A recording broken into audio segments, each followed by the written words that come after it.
Losing a child is always tragic, even more painful when you know it could have been prevented. 9 News reporter Jessica Knoll tells us about a local father who lost 2 sons from drowning this summer and how he's using his loss to help others swim.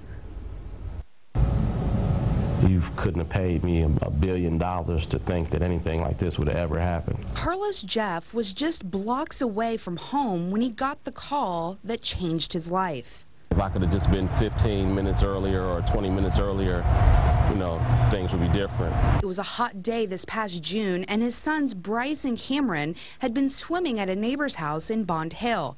They went under and never came up. I remember going into the hospital and Cameron was on the table. They were working on him. And I remember just telling my son to get off that table, and his pulse actually came back at that point in time, and I kind of had a lot of hope. But just days after their rescue, he experienced the most tragic event of his life, losing not 1 child, but 2. Bryce was 8, Cameron was 10. So many days. It's pretty tough.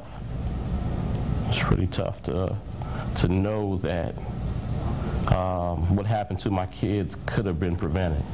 His sons didn't know how to swim, neither did the adults with them. According to the CDC, African Americans have, quote, the most limited swimming ability, leaving their children at a higher risk of drowning.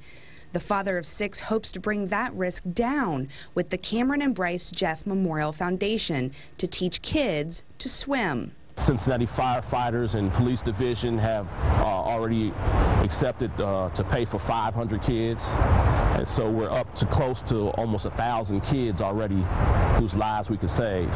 While the foundation will keep his son's memories alive, his family will never be the same. When you have 2 pieces of the puzzle missing, there's nothing ever there that can really fill that void. Jessica Knoll, 9 News. Absolutely heartbreaking. The CDC says supervision is the key when swimming. Learn what you can do to prevent a drowning in your pool at WCPO.com.